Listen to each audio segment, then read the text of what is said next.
मौन की छिपी हुई ताकत के बारे में कभी सोचा है?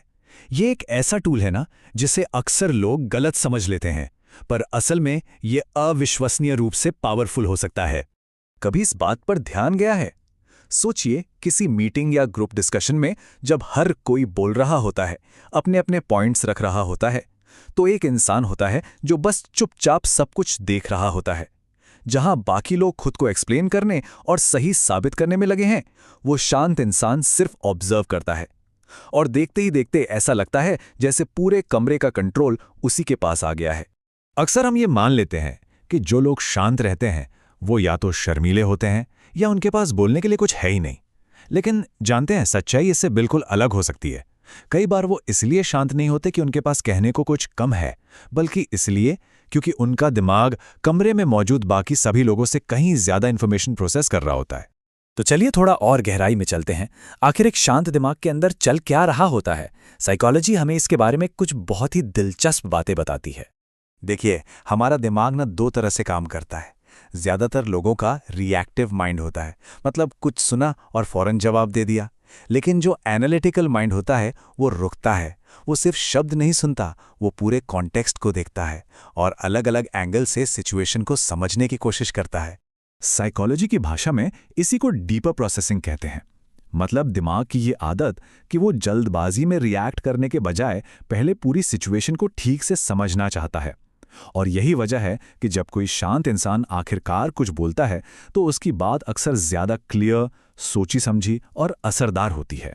और फिर आता है डार्क साइकोलॉजी का एंगल। इसका एक बहुत सिंपल सा नियम है, खामोशी लोगों को अनकंफर्टेबल कर देती है। क्यों? क्योंकि ज्यादातर लोगों को दूसरों से वैलिडेशन चाहिए होता है, और जब कोई चुप रहता है तो वो वैलिडेशन मिलता नहीं। अब उस अजीब सी खामोशी को भरने के लिए लोग अक्सर जरूरत से ज्यादा बोल जाते हैं, और कभी कभी तो ऐसी बातें भी कह देते हैं जो उन्हें नहीं कहनी चाहिए थी। ठीक है, तो ये तो हुई साइकोलॉजी की बात। अब देखते हैं कि जब हम शांत होते हैं तो हमारे दिमाग के अंदर असल में होता क्या है। और यकीन मानिए, साइंस के पास इसके कुछ हैरान कर देने वाले जवाब हैं। साल 2013 में चूहों पर एक बहुत ही कमाल की स्टडी हुई। साइंटिस्ट्स ने पाया कि हर दिन सिर्फ 2 घंटे की खामोशी उनके दिमाग के हिप्पोकैम्पस में नए सेल्स को जन्म दे सकती है। ये दिमाग का वही हिस्सा है जो हमारी मेमोरी, इमोशंस और सीखने की क्षमता से जुड़ा है। मतलब सीधी सी बात है, खामोशी असल में हमारे दिमाग को ग्रो करने में मदद कर सकती है। एक सवाल दिमाग में आता है, हम अक्सर रिलैक्स करने के लिए या स्ट्रेस कम करने के लिए अच्छा सा म्यूजिक सुनते हैं, है ना? पर क्या खामोशी म्यूजिक से भी ज्यादा आरामदायक हो सकती है? और जवाब है हाँ। एक स्टडी में यह पाया गया कि सिर्फ 2 मिनट की खामोशी भी स्ट्रेस कम करने में रिलैक्सिंग म्यूजिक से ज्यादा असरदार हो सकती है। यह ब्लड प्रेशर और स्ट्रेस हार्मोन्स के लेवल को कम करने में मदद करती है। जब हमारा दिमाग बाहरी शोर शराबे से आजाद होता है तो वो एक खास मोड में चला जाता है जिसे डिफॉल्ट मोड नेटवर्क कहते हैं। इसे ऐसे समझिए जैसे ये हमारे दिमाग का रीसेट बटन हो। ये सेल्फ रिफ्लेक्शन यानी आत्मचिंतन के लिए बहुत जरूरी है। इसी मोड में हमारा दिमाग सारी जानकारी को प्रोसेस करता है और अपनी अंदरूनी और बाहरी दुनिया में हमारी जगह को बेहतर समझ पाता है। तो चलिए अब दिमाग की दुनिया से बाहर निकलते हैं और देखते हैं कि बिजनेस और नेगोशिएशंस जैसी हाई स्टेक्स सिचुएशंस में खामोशी को एक सुपर पावर की तरह कैसे इस्तेमाल किया जा सकता है। हार्वर्ड लॉ स्कूल की एक बात इस पूरी चीज को बहुत अच्छे से समझाती है। किसी भी नेगोशिएशन में असली प्रोग्रेस तब नहीं होती जब कोई ज्यादा जोर से बहस करता है, बल्कि तब होती है जब कोई ज्यादा ध्यान से सुनता है। और असरदार तरीके से सुनने के लिए शांत रहना सबसे जरूरी है।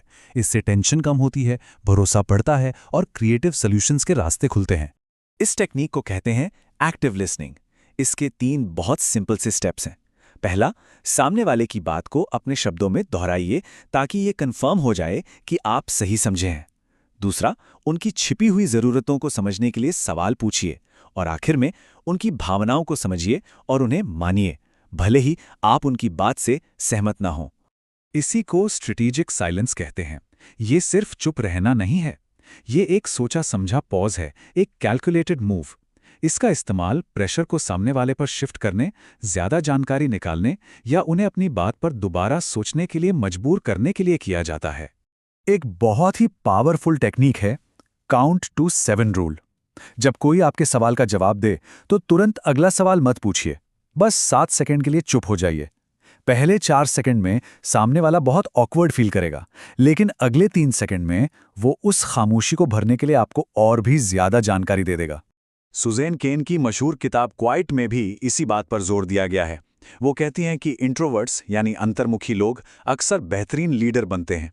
ऐसा इसलिए क्योंकि वो ग्रुप थिंक में नहीं फंसते, जहां सब एक ही जैसा सोचने लगते हैं। इसके बजाय वो अपनी टीम के हर एक मेंबर के आइडिया को ध्यान से सुनते हैं। लेकिन एक बात याद रखना बहुत जरूरी है कि खामोशी का मतलब हर जगह एक जैसा नहीं होता। चलिए देखते हैं कि दुनिया भर के अलग अलग कल्चर इसे कैसे देखते हैं। जैसे जापान और भारत जैसी कलेक्टिविस्टिक कल्चर्स में खामोशी को सम्मान और इमोशनल बॉन्डिंग का साइन माना जा सकता है। वहीं दूसरी तरफ अमेरिका या जर्मनी जैसी इंडिविजुअलिस्टिक कल्चर्स में इसे अक्सर ऑकवर्डनेस या दिलचस्पी की कमी के तौर पर देखा जाता है। तो ये साफ है कि खामोशी का कोई एक यूनिवर्सल मतलब नहीं है। तो आखिर में एक सवाल के साथ इस चर्चा को यहीं खत्म करते हैं। खामोशी कभी खाली नहीं होती, ये हमेशा किसी न किसी चीज से भरी होती है, शायद विचारों से, ऑब्जर्वेशन से या फिर भावनाओं से। सवाल ये है कि जब कोई शांत होता है तो उसका मौन आखिर किस चीज से भरा होता है?